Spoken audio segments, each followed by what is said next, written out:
Mr. President, this morning, several rockets were shot from the Gaza Strip toward the civilian targets in Israel, including Sderot that you have visited. From here, in the name of all of us, I want to convey our love to the inhabitants of the south around Gaza, who carry this heavy burden courageously and continue to plow their land, plant their trees, raise their children. It is an inspiration to each of us. Today, the enemies of peace spoke in the only language they know, the language of terror. I am convinced that together we shall defeat them. Dear Barak, your visit here is a historic event. We are so happy to receive you and your distinguished delegation. I'm very glad to see Secretary John Kerry. A reassured friend, John, I know you are, and I know you will be successful. I'm not sure that the prophets have had speechwriters. But if they had, I imagine Isaiah would have said what actually he has said. And in that occasion, and I'm quoting him, how beautiful on the mountains are the feet of those who bring good news, who proclaim peace, who bring good tidings, who proclaim salvation. Well, you have to be satisfied with my diet language. I cannot speak like him. It is my privilege to present you with our country's highest honor, the Medal of Distinction.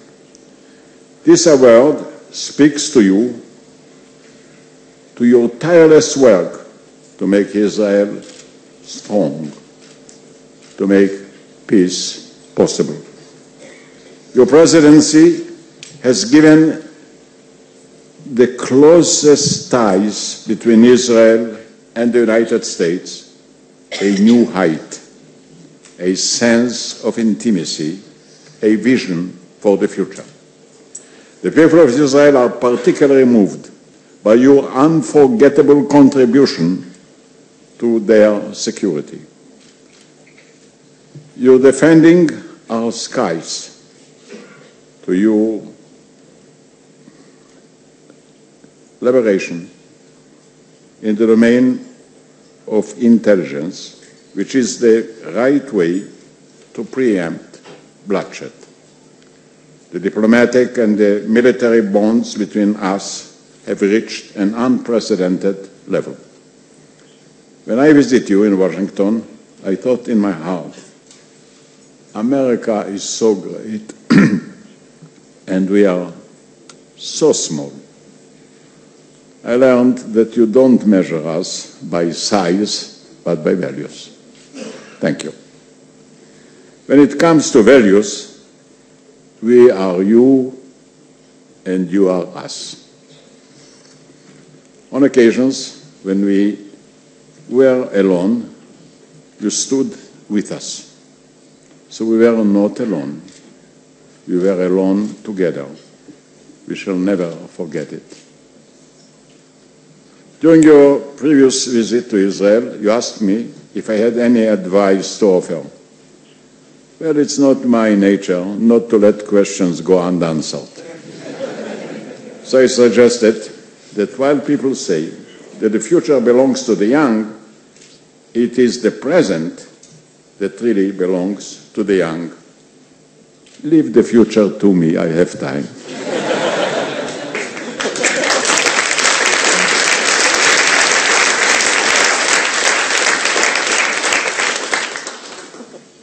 I think I was right. Because the moment you came into office, you immediately had to face daunting and demanding challenges day in, day out. I prayed that you would meet them with wisdom and determination.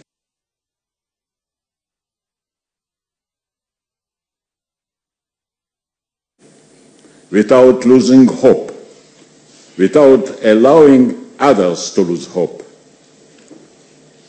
You know, the prayers were answered. After all, they came from Jerusalem, and they came to us as a great message. It is a tribute to your leadership, to the strength of your character, to your principles, that you have never surrendered to hopelessness. You stood and stand firmly by your vision. Your values serve your nation. They serve our nation as well. So I know that you will never stop to strive for a better world, as you say today in a good Hebrew, Tikkun Olam. We have a rich heritage and a great dream. As I look back, I feel that the Israel of today has exceeded the vision we have had 65 years ago. Reality has surpassed the dreams. The United States of America helped us to make this possible. Still, the path to tomorrow may be fraught with obstacles. I believe that we can overcome them by our determination and by your commitment.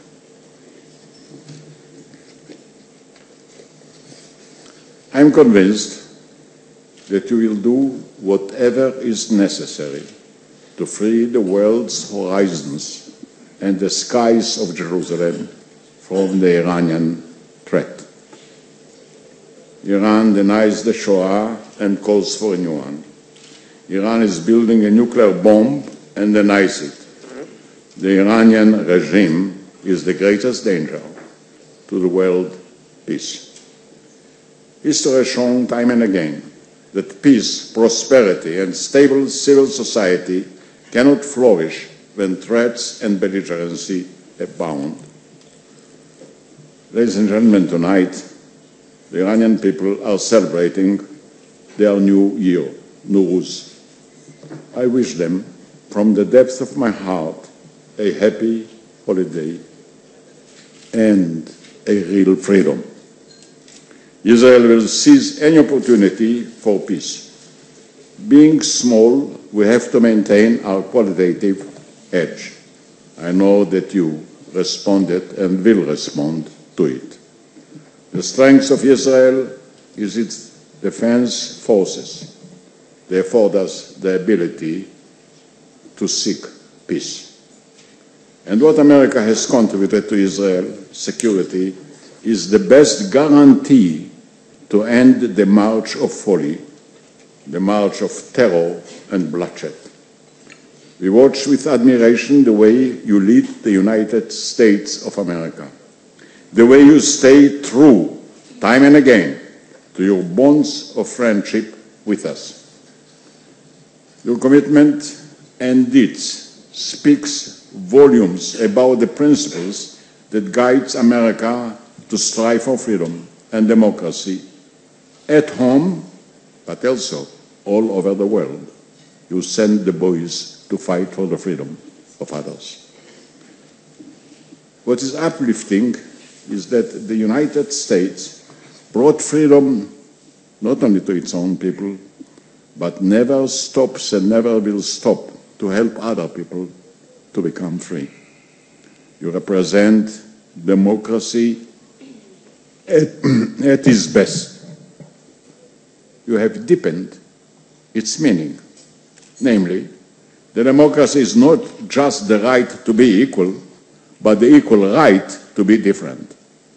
The democracy is not just a free expression, but as self-expression as well.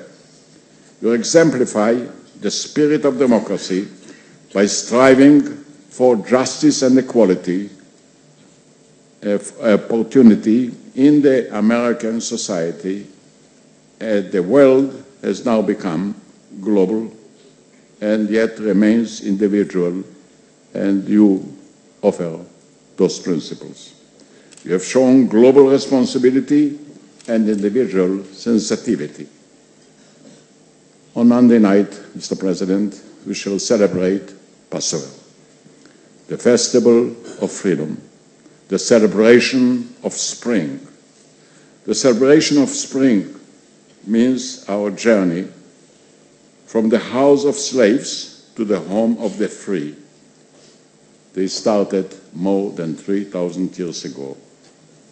We remember it every year. We are commended to feel as though each of us personally participated in that journey. We shall not forget where we came from. We shall remember always where we are headed to, which is to make the promised land a land of promise, a land of freedom, justice and equality. While reality calls for vigilance, Passover calls to remain believers. Israel is an island in a stormy sea. We have to make our island safe, and we wish that the sea will become tranquil. We converted our desert into a garden. It was achieved by the talents of our people and the potential of science. What we have done, Mr. President, can be done all over the Middle East, as you have rightly said tonight. Israel is described as a startup nation. The Middle East can become a startup region. Dear President, you noted in your address today that peace is the greatest hope for the human being. I share your vision. Your call to reopen the peace process may pave the way for the implementation of the two-state solution agreed by all of us. As you said, a Jewish state, Israel, an Arab state, Palestine. If I'm not wrong, next to you sits our Prime Minister. He was just re-elected. He opened his address in the Knesset by reiterating his commitment to the two-state solution. Dear friends, I have seen in my life I earned the right to believe that peace is attainable. As you felt today, I know this is the deep conviction of our people. With our resolve and your support, dear Barack Obama, we shall win, and it will happen. Mr. President, I am privileged to bestow upon you the Medal of Distinction.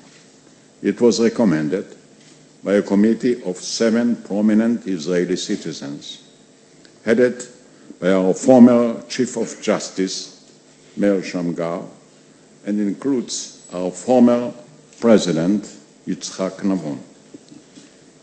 It was my view, and I was glad to accept their recommendation. You inspired the world with your leadership. Toda Rabba, Mr. President. Toda from a grateful nation to a very great leader. God bless America. God bless Israel.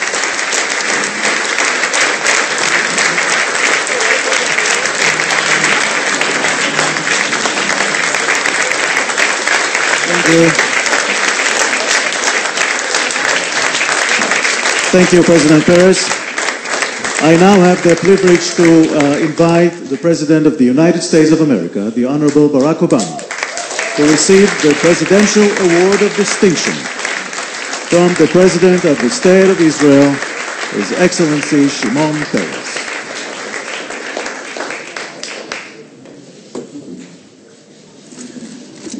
And now we will begin the conferment ceremony of the Presidential Award of Distinction. Please be seated. President Obama has been nominated for this award for the following reasons. Barack Obama serves as the 44th President of the United States of America. He was elected to his first term in 2008, capturing the world attention and the heart of the American people. In 2012, he was elected to a second term. Barack Obama's presidency has been distinguished by his deep belief and ongoing fight for equality in the United States of America and for the promotion of democratic values, human rights, solidarity, and peace across the world. In 2009, he was awarded the Nobel Prize for his special contribution and efforts to strengthen international diplomacy and cooperation between peoples. Through his personal story and agenda as President of the United States, Barack Obama serves as a beacon of democratic values and exemplifies the spirit of equal opportunity in America, inspiring people all over the world. During his tenure, President Obama has made a unique and significant contribution to the security of the State of Israel, both through further strengthening the strategic cooperation between the countries and the joint development of technology to defend civilian populations against missiles and terrorism. The Iron Dome system is a prominent example of this cooperation, saving lives of many and ensuring the safety of citizens all over Israel. For these reasons, Shimon Peres, President of the State of Israel, will confer upon Barack Obama, President of the United States of America, the highest civilian award of the State of Israel, the Presidential Medal of Distinction.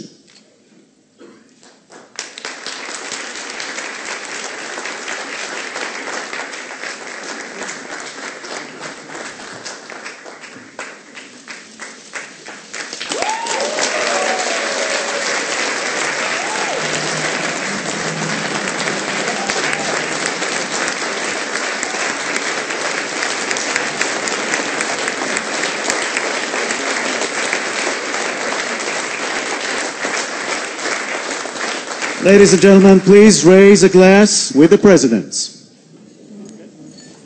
L'chaim. To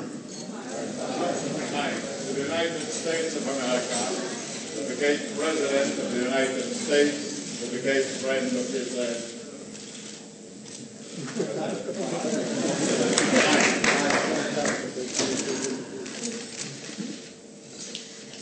Thank you, President Peres. You may now go back to your seat. Just don't drink too much. And now, ladies and gentlemen, I have the honor to invite our guest, the President of the United States of America, Barack Obama, to deliver his remarks. Thank you. Thank you so much. Thank you. Thank you very much. Thank you so much. President Peres, Prime Minister Netanyahu, and First Lady Sarah, distinguished guests and friends, this is an extraordinary honor for me, and I could not be more deeply moved.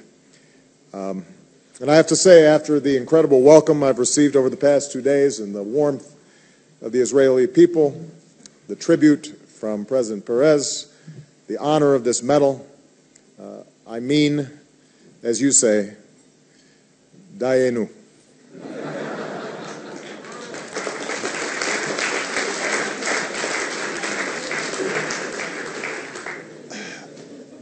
Now, I'm told that the Talmud teaches that you shouldn't pronounce all the praises of a person in their presence. And Mr. President, if I praised all the chapters of your remarkable life, then we would be here all night. So let me simply say this about our gracious host. Mr. President, the State of Israel has been the cause of your life through bitter wars and fragile peace, through hardship and prosperity. You've built her, you've cared for her, you've strengthened her, you've nurtured the next generation who will inherit her. Ben-Gurion, Meir, Begin, Rabin, these giants have left us. Only you are with us still, a founding father in our midst. And we are so grateful for your vision, your friendship, but most of all for your example, including the example of your extraordinary vitality. Every time I see your president, I ask him who his doctor is. We all want to know the secret. So with gratitude for your life and your service, and as you prepare to celebrate your 90th birthday this summer, and since I'm starting to get pretty good at Hebrew, let me propose a toast, even though you've taken away my wine. Come on. Bring another one.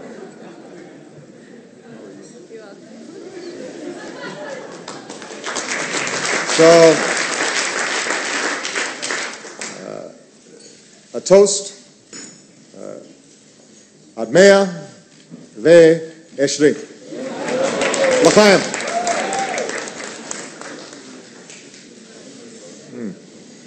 That's good wine. We'll just, actually, we should probably get this out of the photograph. All these people will say I'm having too much fun in Israel.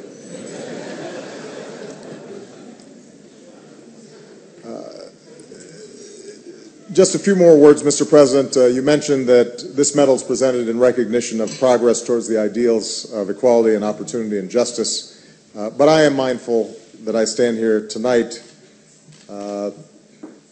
because of so many others, including the example and the sacrifices of the Jewish people. In a few days, as we do at every Seder, we'll break and hide a piece of matzah. It's a great way to entertain the kids. Malia and Sasha, even though they're getting older, they still enjoy it. And there are a lot of good places to hide it in the White House. But on a much deeper level, it speaks to the scope of our human experience, how parts of our lives can be broken while other parts can be elusive, how we can never give up searching for the things that make us whole. And few know this better than the Jewish people. After slavery and decades in the wilderness and with Moses gone, the future of the Israelites was in doubt. But with Joshua as their guide, they pushed on to victory. After the first temple was destroyed, it seemed Jerusalem was lost. But with courage and resolve, the second temple reestablished the Jewish presence.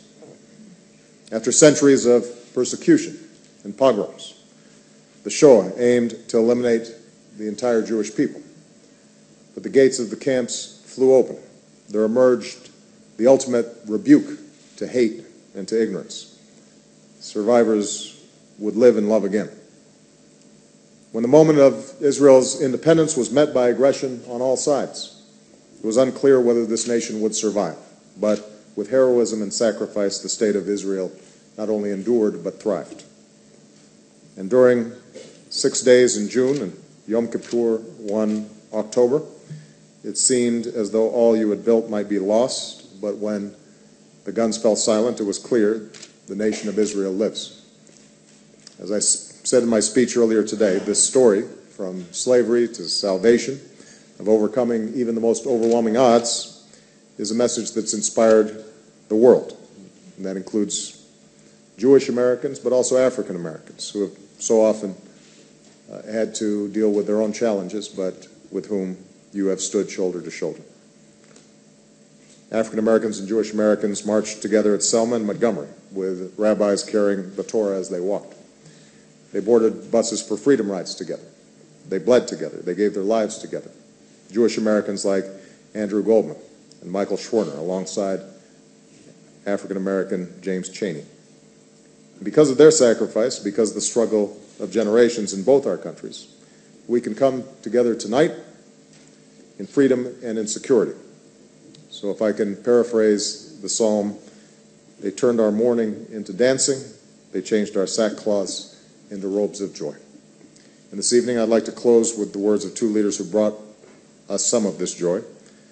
Rabbi Abraham Joshua Heschel was born in Poland and lost his mother and sister to the Nazis. He came to America. He raised his voice for social justice. He marched with Martin Luther King. And he spoke of the state of Israel in words that could well describe the struggle for equality in America. Our very existence is a witness that man must live toward redemption, he said, and that history is not always made by man alone. Rabbi Joachim Prinz was born in Germany, expelled by the Nazis, and found refuge in America. And he built support for the new state of Israel. And on that August day in 1963, he joined Dr. King at the March on Washington. And this is what Rabbi Prinz said to the crowd. In the realm of the Spirit, our fathers taught us thousands of years ago that when God created man, he created him as everybody's neighbor. Neighbor is not a geographic concept. It is a moral concept. It means our collective responsibility for the preservation of man's dignity and integrity. President Perez, Prime Minister Netanyahu, friends, our very existence, our presence here tonight is a testament that all things are possible, even those things that in moments of darkness and doubt may seem elusive. And the stories of our peoples teach us to never stop searching for the things, the justice and the peace that make us whole. And so as we go forward together with confidence, we will know that while our countries may be separated by a great ocean, in the realm of the Spirit, we will always be neighbors and friends. I very humbly accept this award, understanding that I'm accepting it on behalf of the American people who are joined together with you. May God bless you, and may he watch over our two great nations. Thank you very much. Thank you very much, Mr. President.